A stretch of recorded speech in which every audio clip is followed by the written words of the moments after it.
Are you tired of always getting distracted so easily? Are you the type of person who has to constantly look at his phone because of all the distractions of social media? Not only do you want to focus on your work, but you also want to get it done in a short amount of time. If you are this type of person, then this is the video for you, because I have gathered research from neuroscientists including Andrew Huberman to discover what are the best practices and supplements to maximize your focus. One of the first things that you should be looking at is your dopamine. Pretty much, dopamine is a molecule for motivation. You can choose how you want to spend your dopamine. Either you can spend it while watching a movie or eating junk food, or you can spend your dopamine on productive work. No matter what, you always have a bar of dopamine that constantly goes down as more tasks you do throughout your day. That's why it's important to get your dopamine from good sources. One of the best examples where you can get your dopamine from is cold showers, because if you do cold showers, you'll constantly have more dopamine throughout the rest of your day. I don't know the specifics of this, but I know that several scientists have confirmed that doing cold showers just straight up releases dopamine throughout your day. Same thing applies with other bad habits. For example,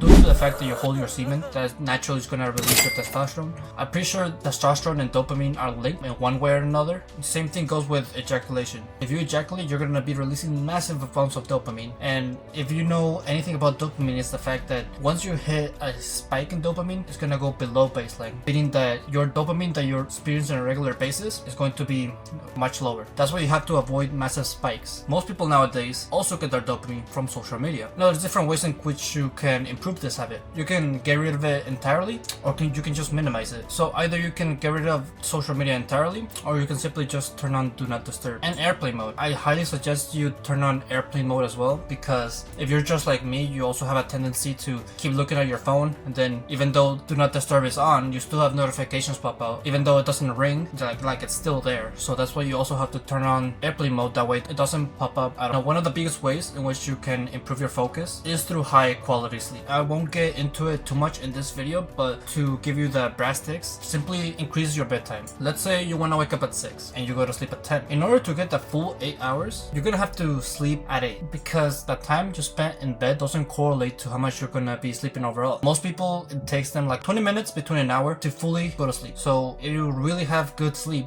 that's when you should actually go to sleep at 10, but that's only if you have good sleep, and most people don't. Now let's talk about the work itself. So some protocols that you can do before you go to work is listening to pig noise. This is not common. I don't really see that many people talking about it, and to be honest, it doesn't give you that big of a boost, but pretty much there's different colors of noises, and the ones that improve your focus are pink and white. You can listen to these before you go to work or while you're doing the work itself. I don't really recommend this. I will only recommend it if you already are in a rush, or if you just want to get the work done fast and you want to get into the focus mode faster, and that's when I would recommend it. But what I would rather recommend you do first is meditation, because meditation, I don't know the scientific brain cells that trigger this, but pretty much meditation helps focus. That's all you need to know. It helps focus and mental health, and pretty much about 10 to 15 minutes of meditation every day is what causes the focus to increase. Just also keep in mind that if you miss one day of meditation, you're not going to lose all of the benefits. You're still going to have the benefits. If you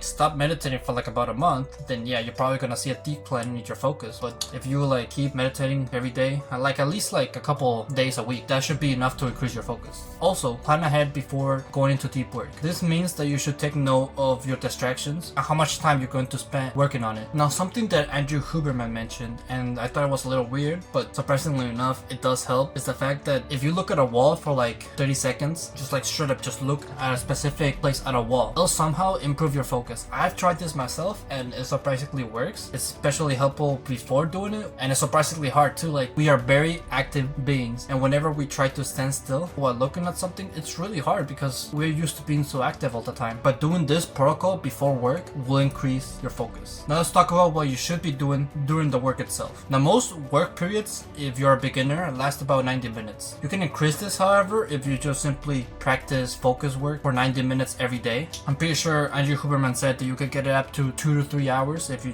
keep practicing. Now, something that the self-improvement community hasn't talked about is the fact that you should take breaks. When I was first getting into self-improvement and I was getting to doing deep work hours, I'm the type of person who burns out. who takes my work to the limit as long as I burn out. And nobody taught me really how to take breaks. And what I have gathered and what I have seen has worked from how to take proper breaks is to take about 10 to 30 minutes of break time, and in that time do either physical work or small mental stuff, a small mental task. Like for example, cleaning, jogging, reading a book, writing. Depends on what you're writing too. Don't write something like super serious, just write like your thoughts. That's the type of stuff that you should be doing to relax your brain and get into a calm state. And then once it's in a calm state, then it'll be ready to get back into work mode again. Let's talk about your diet. Now, this is really surprising. I'm very surprised at how much progress I've been able to make due to this protocol, and that is fasting. The reason why fasting works is because your body automatically takes energy to digest food. If you don't have any food in your system, then your body's not going to take energy from it, and instead you're going to be able to direct the energy towards your work. This doesn't mean that you don't have to eat all day to be productive all day. You can still be productive while eating food. It's just a matter of the time in which you digest it. For example, if you eat food in the morning and you stop eating for like about 6 hours, then your body is going to be energized from fasting again because the period in which you ate was so long. However, fasting does come with the drawbacks. First of all, you feel like shit. Second of all, you miss out on muscle protein synthesis. Muscle protein synthesis is pretty much when the period in which you consume protein to build muscle. Most bodybuilders suggest that as soon as you wake up, you eat a meal with protein, that way to start your metabolism, and then you eat a meal with protein every 4 hours. That's how it works. However, if you fast, you're gonna miss out on this. And when it comes to this aspect, it's only a matter of what you want. If you want to prioritize your muscle building, then yeah, go ahead, eat the protein. But if you want to prioritize your focus and your work, then I suggest fasting. Now, there's a supplement that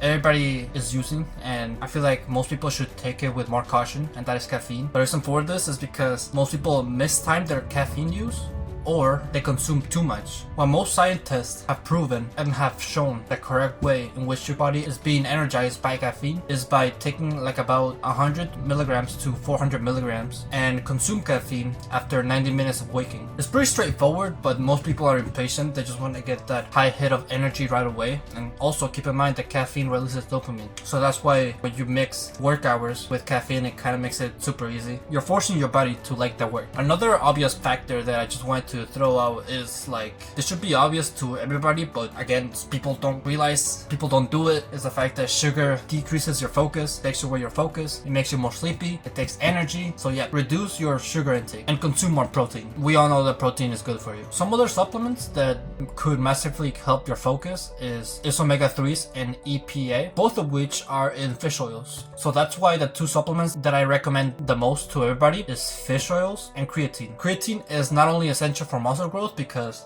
creatine, it makes it so you have more water in your body, but creatine is also scientifically proven to improve your focus. So it's only one more reason why you should include creatine into your supplement list. The last thing that I want to talk about, and it's something that a lot of people neglect, is their mental health. As I said, meditation helps with focus and mental health. However, don't try doing focus-based meditation before sleep. If you try going into a focus mode before sleep, then that's just gonna keep your brain in a I need to keep working kind of mode, and it's gonna make it so you miss out on your sleep. And as we stated, if we have bad sleep, then our focus for the next day is going to be bad. Now, when you think of getting into the focus mode, you think about clearing your mind, having no thoughts but the work itself. But actually, scientists have proven that being stressed actually helps your productivity in your work. Because think about it, why do we have deadlines? So we can keep it in the back of our mind and get it done as soon as possible. It's a stress that is constantly in our mind. But here's the thing, once you graduate, once you get out of school, either you can do two things. Either you can choose that deadline yourself, or you can have other people choose that deadline for you. This would mean college or going to work. We don't want to live in that lifestyle. We don't want to live in a lifestyle where we control our own life. That's why I'm suggesting you do today, to make your timetable, make your to-do list, set goals. These are the first steps that will massively put you in the path to improve your life. So that's pretty much it. Thank you everybody so much for watching this video. I hope you learned something from this. Make sure to practice some of the principles I suggested. Check out another video if you want to improve your productivity and get more into self-improvement. And yeah, thank you everybody, and always remember to live your life like there's no tomorrow.